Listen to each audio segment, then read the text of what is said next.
여러분, 사도 바울이 인생에 다가오는 모든 어려움을 이길 수 있는 힘은 궁핍할 때, 또 풍족할 때 흔들리지 않는 그 자족이 자기를 이렇게 이 세상을 버티게 하고 이기는 힘이라고 말했죠. 근데 자족은 그냥 생긴 게 아니라 사도 바울이 습득하고 배우고 훈련했다 그래요.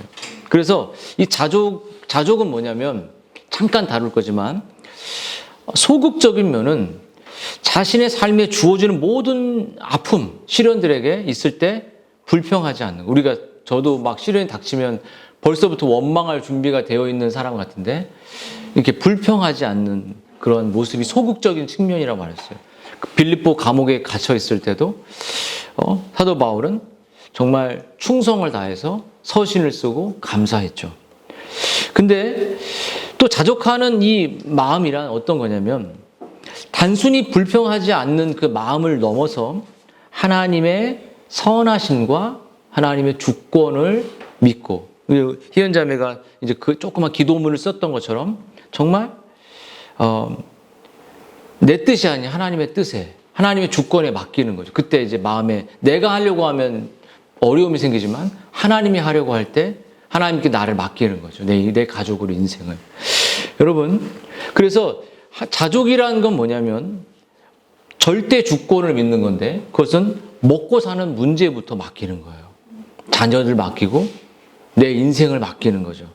근데 이걸 먹고 사는 문제부터 맡기지 않는다면 자족이 생길 수가 없어요.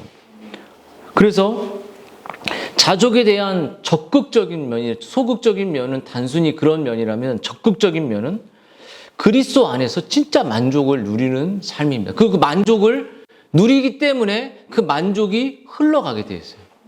딱 얼굴을 볼 때, 정말 그 사람을 경건을 볼 때, 저 분은 예수님으로 만족해요. 그래서 그 자족이란 말을 영어로 말하면 오버컴이라고 말할 수 있어요. 극복해내. 오버가 넘어버리잖아요. 넘어서 버리는 거예요. 그러니까 내 삶에 두려우는 모든 어려움을 하나님의 자족으로 극복해내 버리는 거예요. 그래서 우리가 삶을 이렇게 보면서 저 친구가 언제 넘어졌는지, 어떻게 이것을 극복해내는지 볼 때 그 마음에 하나님의 자족이 가득한 것을 알 수 있는 것이에요. 여러분, 다윗이 그가 막 쫓기고 사울에게 쫓기고 때론 왕이 되기도 하고 교만해지기도 이런 인생을 겪을 때 그가 시편을 썼잖아요. 여호와는 나의 목자시니 내게 부족함이 없으리로다. 그러니까 지금 다윗이 부족하다는 거예요, 실은. 너무 어렵다는 거예요, 삶이. 근데 하나님의 주권과 하나님의 인도하심을 믿고 내 삶을 부족함이 없도록 인도하실 것을 믿는 거잖아요. 거기서 다윗은 정말 여호와는 나의 목자라는 그 관계가 회복되고 하나님이라는 나의 목자라는 친밀함이 두려. 우리가 자족이 되면 여기 남편 있는데 저 김성욱 씨 이렇게 안 하잖아요. 나의 남편, 나의 아내 이렇게 말하잖아요. 그렇잖아요. 그래서 엄청 친밀해지죠. 근데 여러분, 하나님이 이렇게 다윗이 하나님을 사랑하고 이렇게 신뢰했듯이 다윗은 어떻게 하나님을 바울이나 다윗이 어떻게 자족했냐면 하나님이 주는 잠깐의 선물들로 만족하지 않았습니다. 그렇죠? 아이가 100점 맞고 오거나 아이가 뭘 해갖고 왔을 때 기쁘지만 그렇지 하지 않을 때도 기쁘잖아요. 그렇죠? 그렇지 않습니까?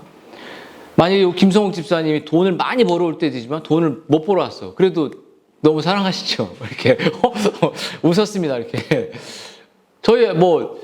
우리 아이들을 볼 때, 누구를 볼 때도 그 존재 자체로 남편을 볼 때 이제 아프지 마. 이제는 어떤 거 아니에요. 그냥 옆에 있는 그 존재 자체로 너무 사랑스럽다는 거죠.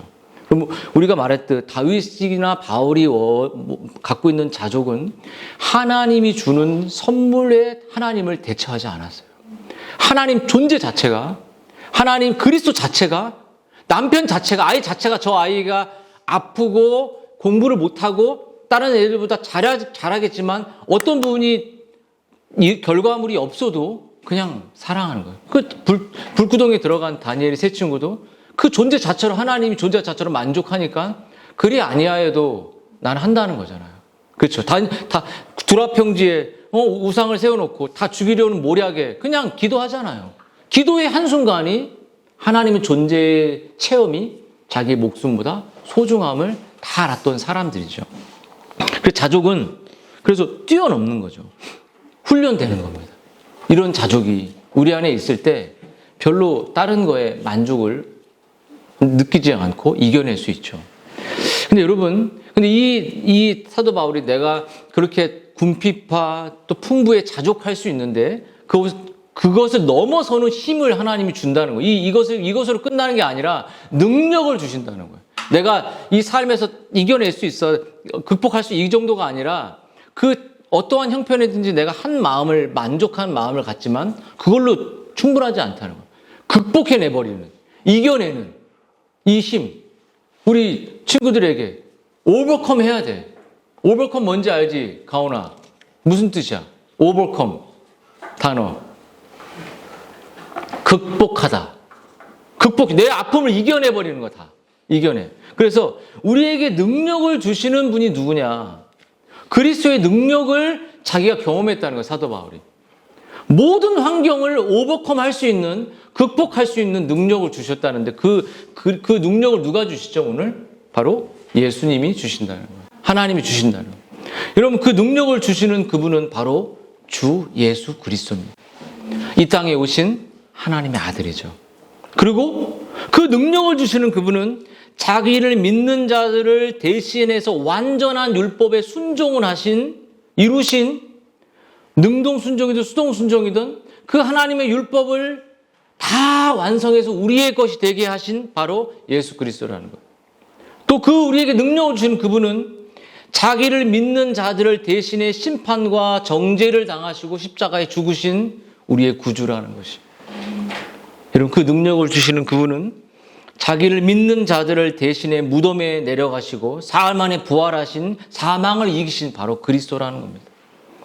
또 자기를 믿는 자들을 위하여 하늘에 오르신 모든 권세를 갖고 계신 분이 우리에게 능력을 준다는 거예요. 그리고 자기를 믿는 자들과 성령과 함께 하시는 다시 오실 재림의 구주로 그분께서 우리에게 능력을 주신다는 거예요. 여러분, 능력을 주신다라는 이 말은 다시 말하면 강하게 하신다. 이게 그 이사야가 말하는 너희가 소년이라 넘어지며 장정이라 쓰러지만 여호와를 앙망하는 자에게 새 힘을 준다니까. 새 힘이라는 게 뭐예요? 옛날에 체험했던 그 힘이 아니죠. 옛날에 내가 신앙생활했던 그 힘이 아니라 무한대의 힘을 우리에게 주신다는 거죠. 그래서 이 바울이 능력 주시는다 이런 말은 강하게 하신다는 거, 우리를. 너무나도 강하게. 근데 그 강한다는 이 말을 어떤 단어로 썼냐면 다이나마이트의 원어를 쓴 거예요. 그러니까 다이나마이트라는 원어에서 유래했듯이 다이나마이트는 어떻게 됩니까? 한 방 터트리면 거대한 산이 터널로 만들기 위해서 다 터트려버려요. 그냥 평지로 만들어버립니다. 그 수많은 고층 빌딩이 한 방에 다이나마 엄청난 폭약은 다 평지로 만들어버리죠. 우리를 가로막는 그 바위 위와 산들과 자와 무너지는 것들을 다이나마이트는 그 능력은 다 평지로 만들어요. 그래서 오버컴에 뛰어넘어 버리는 거예요. 하나님이 그렇게 다 폭파시켜서 이렇게 잔잔하게 하신다는 거죠. 여러분, 사람이 망치나 해머로 할 수 없는 일을 순식간에 그 다이나마이트는, 능력은 그렇게 만든다는 것입니다. 그것이 예수 그리스도께 주시는 능력이에요. 근데 여러분들이 이 능력을 얘기하니까 어떻습니까? 별로 좀 추상적이죠. 어때요? 이 자족을 들어오는 이 하나님의 능력이, 그리스도의 능력이 우리의 삶에 되게 추상적이라는 게 문제예요. 그래서 바울은 이 사실을 일반적인 그냥 어떤 그 이야기가 아니라 지극히 개인적인 바울의 경험이라는 겁니다. 여기서 개인적인 진술이란 말은 이 진리를, 그 능력을 맛보았어요. 하늘에 올라가기도 했고 자기가 정말 사람들에게 맞아 죽을지라도 일어났던 그 수많은 경험들을 바울은 맛보았습니다. 이 능력은 개개인이 맛보는 것이에요. 개개인이. 여러분 어떻습니까? 이 능력을 맛보았습니까? 그래서 사도 바울은 이렇게 말했어요. 너희가 주 안에서와 그 힘의 능력으로 강건하여지고. 여러분, 능력 주시는다는 건 능력 주시는 자의 손과 능력 주시는 자를 통해서 우리가 강해질 수 있다고 말이에요. 그러니까 우리에게 하나님의 능력이 정말 혈루증 걸린 여인이 그것을 예수님의 손을 옷자락을 잡았을 때 그 능력이 내 몸에서 능력이 빠져나갔다 그랬어요. 그리고 하나님 우리에게 능력을 주세요. 그 힘을 주세요. 그리고 이겨낼 수 있는 힘을, 오버컴 할 수 있는 힘을 주십니다. 우리가 정말 이 세상에 가지고 있는 것이 아니라 하나님의 것으로 저 사람이 서 있다는 것을 보여주세요. 그리고 저 사람이 가짜라는 것은 시련이 닥칠 때 불평하고 낙심하고 좌절하는 걸 보여주죠. 좌절했다고 그 믿음이 없다는 것이 아니라 그 능력이 그리스도와의 관계를 통해서 능력이 임하는데 그 관계가 깨져 있다는 거예요. 관계가 초라하다는 것입니다. 그래서 그 현실에 남담하다는 것이죠. 여러분, 이런 능력을 주신다는 거죠. 근데 여러분 이 말은 하나님이 능력 주신 자 안에서 내가 강해질 때 이 말은 우리에게 닥쳐진 모든 환난과 모든 어려움 바로 하나님이 보시는 현장에서 일어나는 것이에요. 그냥 우리가 이걸 살다가 그냥 자빠지라는 게 아니라 하나님이 보시는 섭리 가운데 이 일들이 일어나고 있다는 거죠. 여러분, 바울을 통해서 그가 전한 복음이 이방인들에게 전파되도록 하기 위해서 하나님 바울을 부르셨습니다. 그리고 바울은 그의 인생에서 늘 이렇게 고백해요. 주께서 내 곁에 서서 나에게 힘을 주심은 나로 말미암아 선포된 말씀이 온전히 전파되어 이방인들이 듣게 하려 한다는 거예요.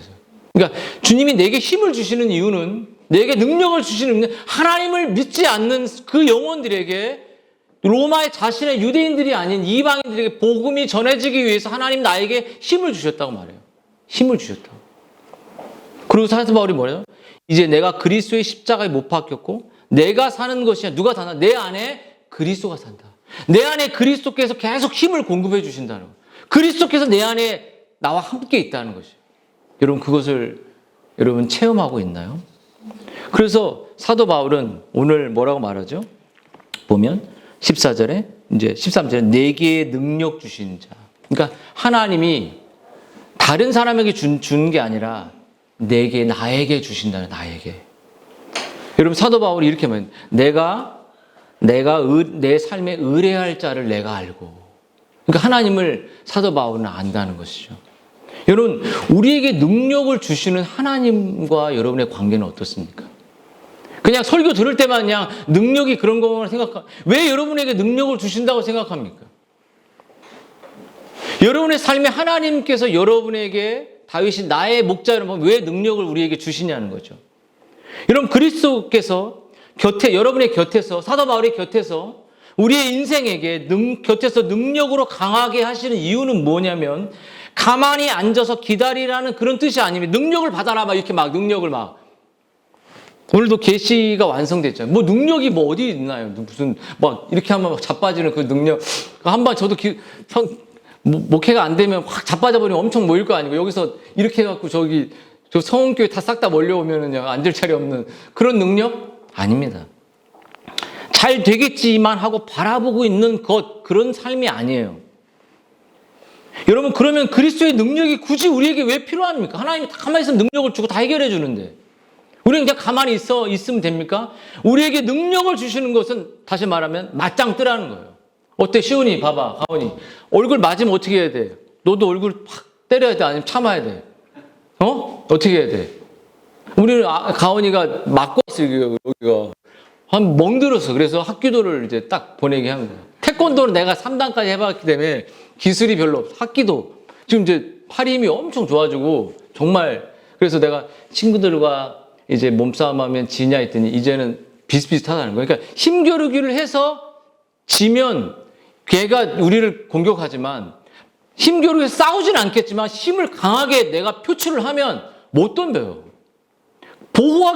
방어는 바로 공격이네요. 그래서 능력을 주시는 이유는 이 세상의 모든 세속과 이 세상에 우리를 그리스도와 멀어지게 하는 것과 싸워내려는 거예요. 다 자빠지고 넘어지고 피곤해 있고 다 하나님이 없다고 말하는 그 능력 없는 사람들에게 예수 그리스도의 힘으로 오버컴하거나 이겨내는 능력을 보여주기 위해서 하나님 우리에게 능력을 주신다는 거예요. 그래서 믿지 않는 사람들이 막 하면 그러면 더 강하게 믿는 모습을 보이고 나 건드리지 마. 이거는 건드리면 안 돼. 무섭게. 여러분 가난할 때나 우리가 풍성할 때나 궁핍할 때나 주를 의뢰하는 것은 달라짐이 없습니다. 주를 의뢰하는 것은 가장 적극적인 행동이죠. 여러분 다윗은 이렇게 늘 얘기해요. 다윗의 삶을 바울의 삶은 늘 똑같았습니다. 다윗만 봐도 내가 주를 의뢰하고 적군을 향해 달리며. 그러니까 적군을 향해 우리가 이 세상은 다 적군들이잖아요. 우리를 믿지 않는 사람들이잖아요. 우리를 핍박할 수도 있습니다. 우리의 실체가 더 드러나면. 근데 내가 주를 의뢰하고 적군을 향해 달린다는 거예요. 근데 공부만 해서 달려. 기도하지 않고 달려. 다 지는 거예요.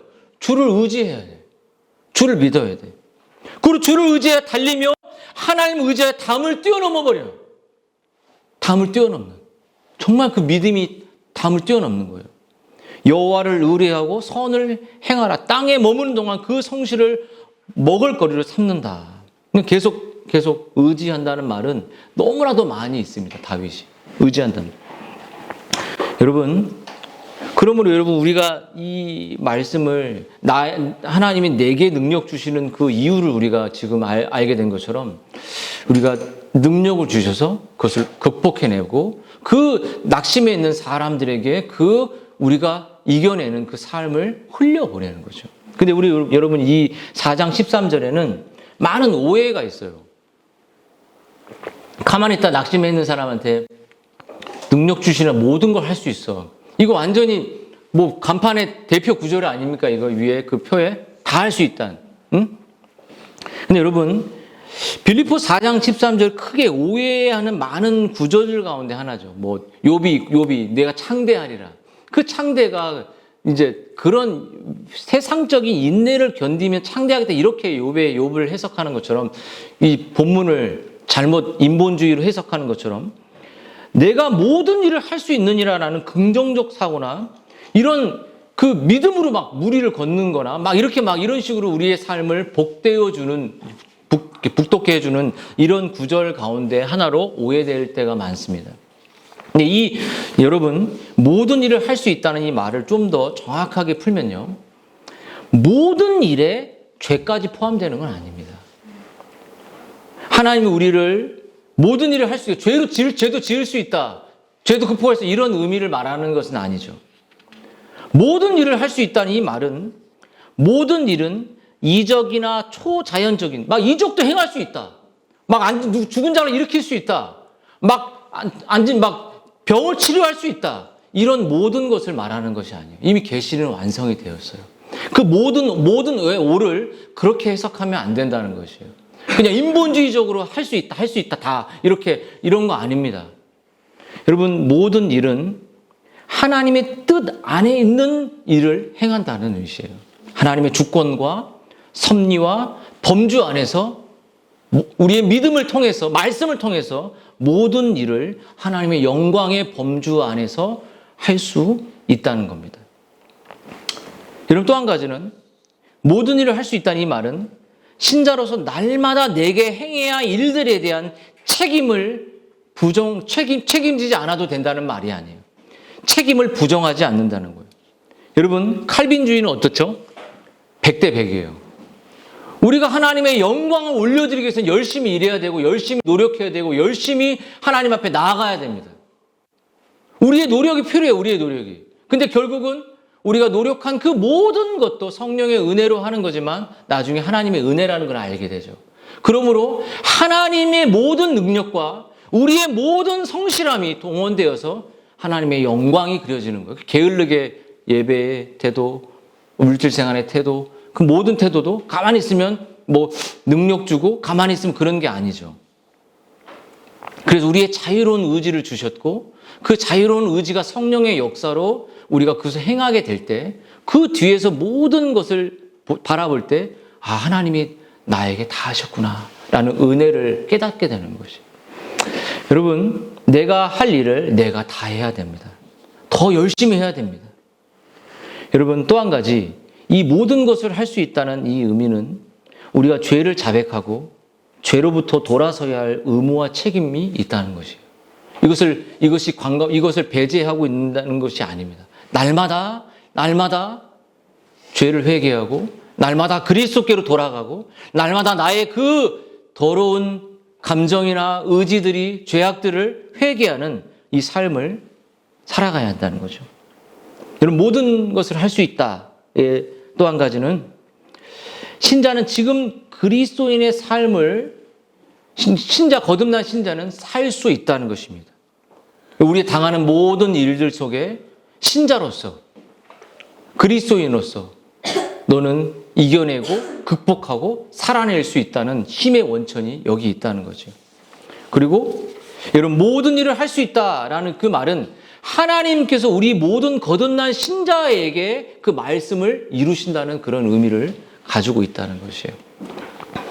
그러나 여러분, 하나님의 뜻, 하나님의 말씀이 우리에게 이루어지는 통로로 우리가 모든 일을 할 수 있다는 사실을 여러분이 기억했으면 좋겠습니다. 여러분, 각자의 신자의 속 사람에게서 이 능력을 이루시고, 속 사람을 강건하게 하여 하나님이 주신 일상의 일들을 복음에 합당하게 우리가 생활해 가면서 하나님의 뜻이, 능력이 이루어진다는 것이에요. 하나님이 두신 모든 상황에서 하나님이 부르신 모든 일을 주 예수 그리스도로 말미암아 능히 감당하게 합니다. 하나님이 역사하는 자들을 통해서 이렇게 생각과 정서와 감정과 의지를 통해서 하나님의 강한 역사가 이 세상에 흘러가 하나님의 뜻을 이루는 일을 하나님이 하신다는 거죠. 이게 모든 일을 할 수 있다는 의미라고 말할 수 있죠. 그렇다면 여러분, 말씀 좀 정리를 해보겠습니다. 여러분, 여러분의 인생에, 나의 인생의 승리의 토대, 승리의 근원, 힘의 근원이 어디에 있냐 한번 물어보십시오. 나의 삶의 기쁨의 근원, 내가 극복해낼 수 있는 힘의 원천, 내가 웃을 수 있는 힘의 힘, 능력, 내가 정말 누군가에게 복음을 전할 수 있는 모든 힘, 그것이 여러분 어디에 있냐? 학위에 있습니까? 집안의 배경에 있습니까? 어디에 있냐는 거예요. 내가 당당할 수 있는 힘, 그거 어디에 있어요? 여러분, 이 사도 바울이 놀라운 이 고백에는 승리감과 겸손함이 다 배어 있습니다. 이 질문에 여러분이 답을 할 때 나는 어디에 있는가를 답해야 돼요. 얼핏 보면 자랑하는 말 같지만 사실 바울이 주님께 가장 영광스럽고 탁월한 찬사를 바치고 있다는 사실을 알게 되는데요. 여러분, 이 말씀은 이런 의미입니다. 내게 계속 능력을 주시는 그리스도 때문에 나는 모든 것을 할 수 있다 이거예요. 내게 계속 능력을 주시는 그리스도 때문에 나는 지금 이 삶을 살고 있다는 것이에요. 나는 그분 때문에 강하다는 것이에요. 돈 때문에 강하고, 자녀 때문에 강하고, 남편 때문에 강하고, 가정 배경 때문에 강한 것이 아니라 그리스도 때문에 강하다는 것이에요. 그리스도께서 계속 기름 부어주시기 때문에 강하다는 것입니다. 여러분, 이것이 11절의 풍족, 자족에 대한 바울의 자기가 가지고 있는 원천이 여기 있다는 것이에요. 나는 늘 그리스도 때문에 여기까지 왔다는 것이에요. 바울의 고백과 논증은 항상 그리스도에게로 돌아갑니다. 그리스도가 이 모든 이야기의 귀결점의 핵심이에요, 바울은. 이것이 바울의 삶과 사역과 인생관의 핵심이고 비밀입니다. 바울은 여기서 신약의 가장 기본적인 교리인 즉 그리스도인의 삶은 결국 생명이요 능력이요 역동성이에요. 그러니까 말하면 내 안에 생명이 있기 때문에, 연합되어 있기 때문에, 내가 그리스도가 내 안에 나를 지배하고 있기 때문에 나는 강하다는 것이에요. 이건 뭐 때문에 강한가요? 언제 웃습니까? 언제 여러분 웃었어요? 그리스도 때문에 웃었습니까? 그리스도 때문에 여러분 강합니까? 여러분의 사망과 죄를 이기신 그리스도 때문에 여러분 강하냐고요? 아니면 오늘 컨디션이 좋고 아내가 너무 잘해주고 누가 잘해줘서 그것 때문에 기쁩니까? 여러분, 그리스도인의 삶은 일개 철학이나 사상이나 신념이나 관점을 취사 선택해서 실천한 삶이 아닌 것이에요. 그런 면도 있지만 모든 것을 뛰어넘는 겁니다. 그래서 청교도 헨리 스쿠걸은 이렇게 말했어요. 인간의 영혼 안에 있는 하나님의 생명과 능력이 있다고 말했어요. 거듭난 인간에게는 하나님의 형상이 파괴되었다 회복된 영혼들에게는 하나님의 생명이 있다는 거예요. 하나님의 이미지가 있다는 거, 하나님의 능력이 있다는 거죠. 여러분, 그리스도인의 삶의 정수는 그 안에 들어오는 하나님의 생명과 강력한 힘에 있습니다. 승민이에게 강력한 생명이 없었다면 희연 자매가 승민이를 선택했을까요?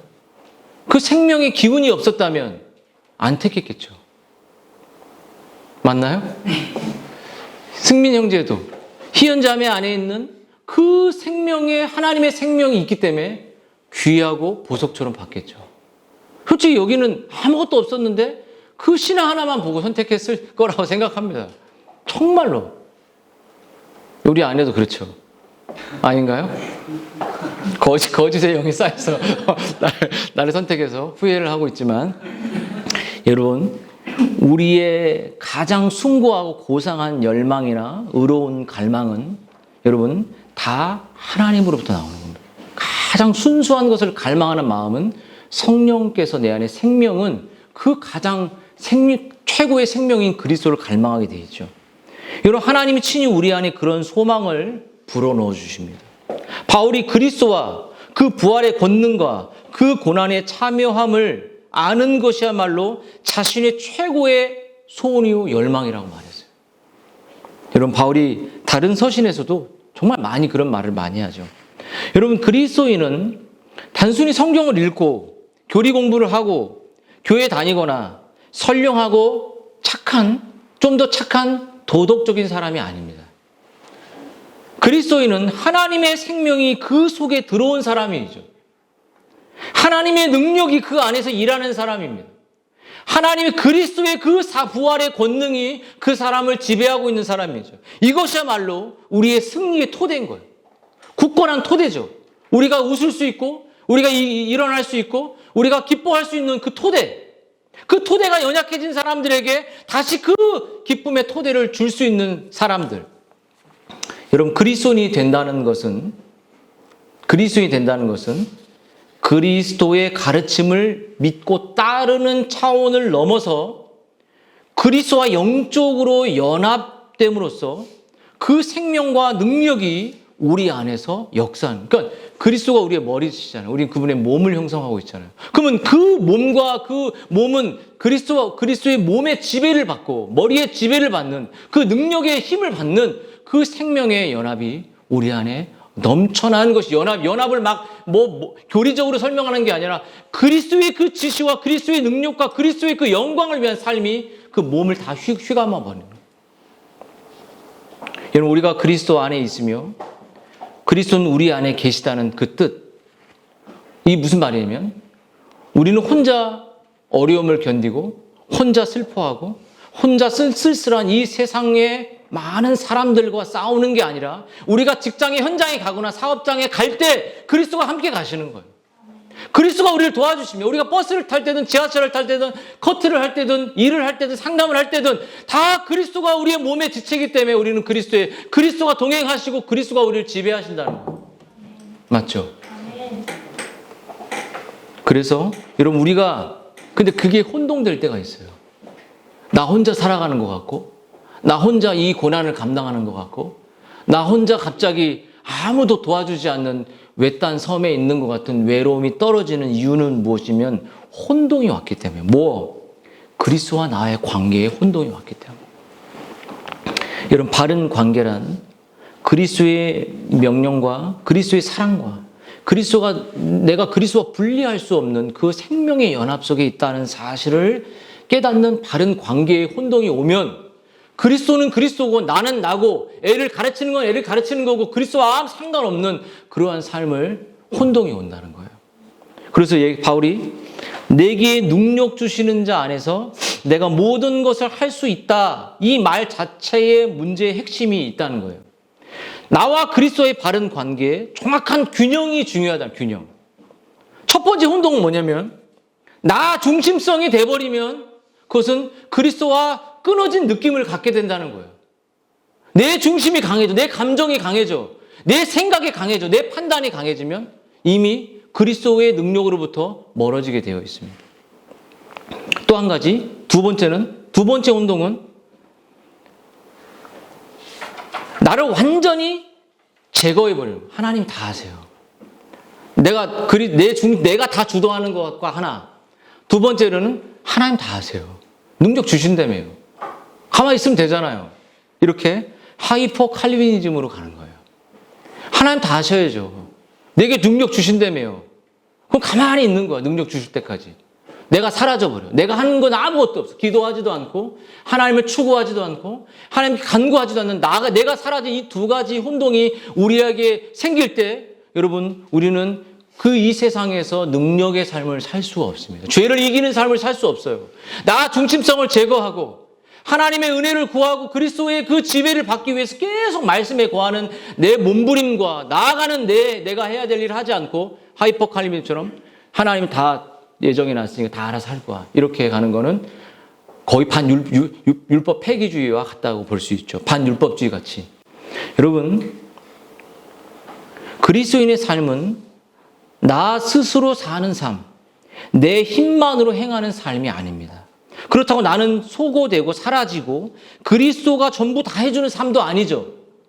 그리스도인의 삶은 말 그대로 내게 능력 주시는 자 아니라 내가 모든 것을 할 수 있는 삶이에요. 두 존재가 같이 있는 것이며 같이 행하는 것. 하나님의 능력과 내가 행하는 삶이 같이 맞물릴 때 하나님의 영광을 위한 삶이 되는 거예요.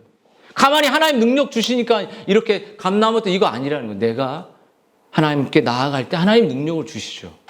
능력을 주시고 내가 하는 것도 같은 것이에요.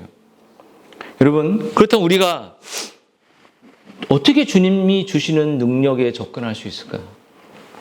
바울이 강하게 하고 모든 것을 견디며 할 수 있게 해준 그 능력은 어떻게 얻을 수 있는가?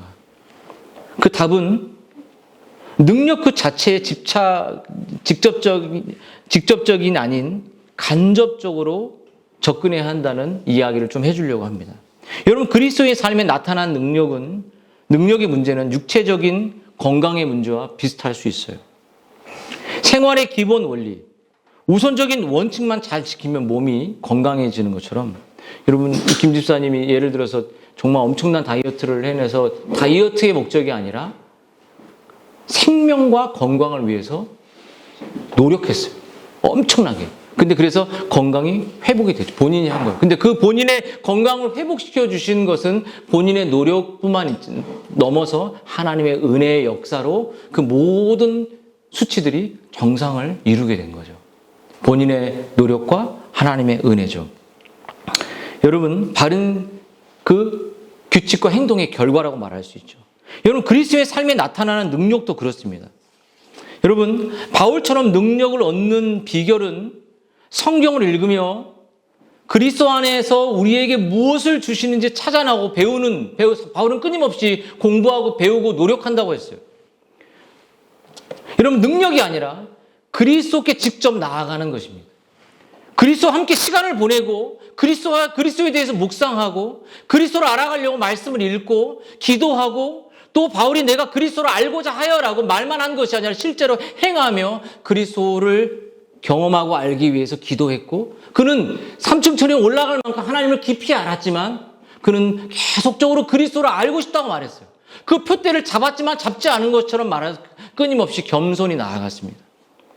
그리고 또 내 삶에서 그리스도의 능력으로부터 그리스도의 관계로부터 멀어지게 하는 그 방해물들을 다 죄악들을 피해내는 것이에요. 여러분, 건강해지고 싶으면 당뇨를 줄이시면 정말 달달한 걸 막 먹고 싶은 치킨 이렇게 이런 걸 먹어야 됩니까? 아니면 자제해야 됩니까? 자제해야 되죠. 정말 해로운 음식과 환경들을 피해서 내가 어제 출판사 사장님 만났는데 그렇게 하려면 사업이 힘들어질 수 있습니다라고 말할 정도로 절제하고 노력해야 됩니다. 움직이지 않고 그렇게 정말 방법을 구해야 되죠. 이건 마찬가지로 영적인 원리나 규칙은 무시한 채 영적 원리와 예배와 하나님의 진리를 연구하는 이 모든 것을 무시한 채 능력만 구한다고 해서 능력이 있으니 그래서 갑자기 기복주의가 나오는 거예요.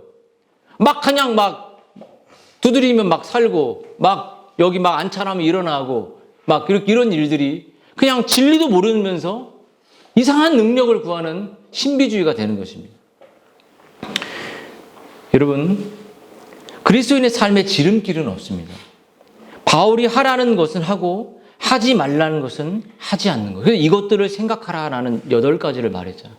이것들이 하나도 분리된 것이 없잖아요. 이것들을 마음에 생각하고, 그리고 우리가 든 바를 또 같이 행하고, 또 예수님이 말씀하신 그리스도의 요한복음 15장 나는 포도나무 너희는 가지다라고, 너희가 내 안에 있으면 그리스도 안에 거하기 위하여 날마다 기도하고 날마다 하나님과의 나와 바른 관계 속에 있는지 점검하는 이 삶이 지속될 때 하나님의 능력은 끊임없이 여러분들의 공급되며 그 능력으로 오버컴 할 수 있는 그 힘이 여러분에게 주어진다는 것이에요. 여러분, 이 진리를 다시 기억하고, 내 안에 돈이 능력이 아니고 자녀가 능력도 아니고 환경이 능력이 아니고 바로 그리스도의 능력으로 우리가 계속 살아간다는 사실을 죽음에 이르기까지, 천성에 이르기까지 그렇게 살아간다는, 내게 능력 주시는 자 안에서, 왜 다른 능력이 없고 그리스도와 관계가 깨어진 사람들에게 바른 온전한 능력의 힘을 여러분들이 보여주기 위해서 하나님 여러분에게 능력을 주십니다. 그리고 능력을 얻기 위해서 끊임없이 연구하시고 기도하시고 그리스도를 추구하는 우리 모두가 되기를 주님의 이름으로 축원드립니다.